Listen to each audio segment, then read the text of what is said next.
Folks, we got Philip here with his MGTC, and it's quite an unusual car. When it came in, I thought, that's an MGTC, and then I looked at it and I thought, there's something different. So Philip, could you tell us point out the things that are a bit more special on this one?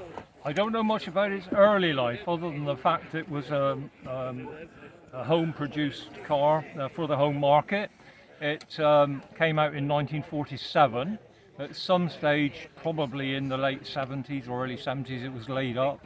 And then somebody picked it up where it needed a fair bit of refurbishment on the body, but the engine was very strong.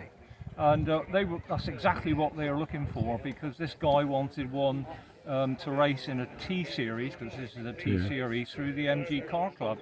So it had lots of modifications, some of which are still here, which are very good for general use, but it had bucket seats to go with the racing harness.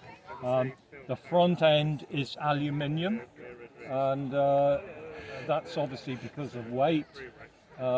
Suspension wise, it's still got shock absorbers all the way around.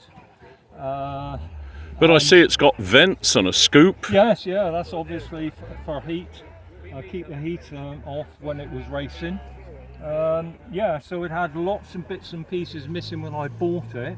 It had previously finished that circuit racing, but it was still doing a fair number of hill climbs. Yeah. There's the Prescott, yeah. For Prescott. It leads a bit more of a sheltered life now. I've got it here in Cornwall. Yeah. But certainly it goes ever so well. It's very, very strong. A set of these original 19-inch wheels came with it. Yes. But originally, when it was racing, it would have had 16 wide wheels. Right. And I would imagine it would have been like glue on a Yeah, circuit. yeah. It yeah. certainly did Silverstone, Yeah. Brands Hatch, Wow. Russell Coombe. Let's have a look from the front. Yeah. Because I saw it's got telescopic shock absorbers, and I imagine they were lever to begin with, were Yes. Yeah, very much so. they? Yeah. And yeah, it's and on the back it's still got the same. So you're very knowledgeable to pick this up.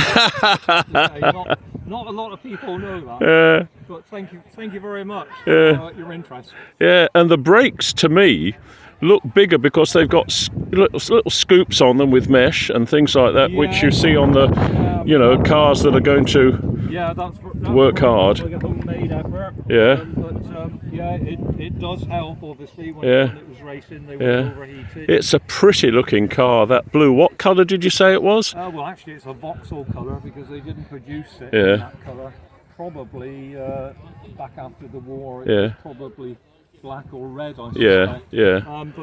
It's a Vauxhall Riviera blue. Riviera. And what about the radiator? I mean, usually they're a problem with older cars. Has anything been done to that? No. Ah, actually, well. No. Buy a lottery ticket. It's very good, actually. Yeah. It has now actually been converted to an electric fan. Ah, well, that's very sensible. Does it have a water pump? Yes. Oh, well, that's an advantage as well. So both. Yeah, but it's a super looking car, isn't it? I like that rubber around the front of the door. It does receive a lot of interesting comments, obviously, from people like yourself. Yeah. But yes, it is quite an unusual car these days. Yeah, let's have a little look at the back. It's got indicators and a petrol tank. Lovely. Is it a stainless steel exhaust now? No. No? It's standard. Yeah. Quite likely.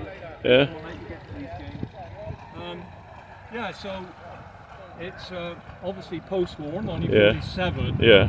The pre-war ones, up until 1939, were virtually identical. They didn't bother. Well, they didn't have time to produce anything new.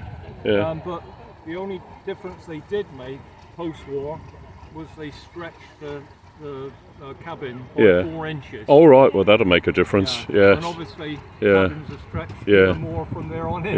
Yeah. Of course, I've got some viewers in America. There's Alan in Ohio, and he worked in the motor industry with glass, and they had a British car day there. Yes. Lots of Jaguars and MGs and Rovers and things like that.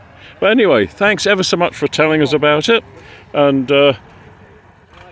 Well, what can I say? It's just a beautiful car. It's a proper British sports car, isn't it? When you think of a British sports car, you think of an MG, and I think of all an MGTC. I think is the one people think of. And I think they probably was the first Yeah. that started that export Yeah. to America. Yeah, yeah. So you Yeah. had the MGAs, but the Triumph. Yeah, yes. They followed on. All went down the Swanee, didn't it? But this one didn't. Thanks ever so much. Thank Bye you for bye. your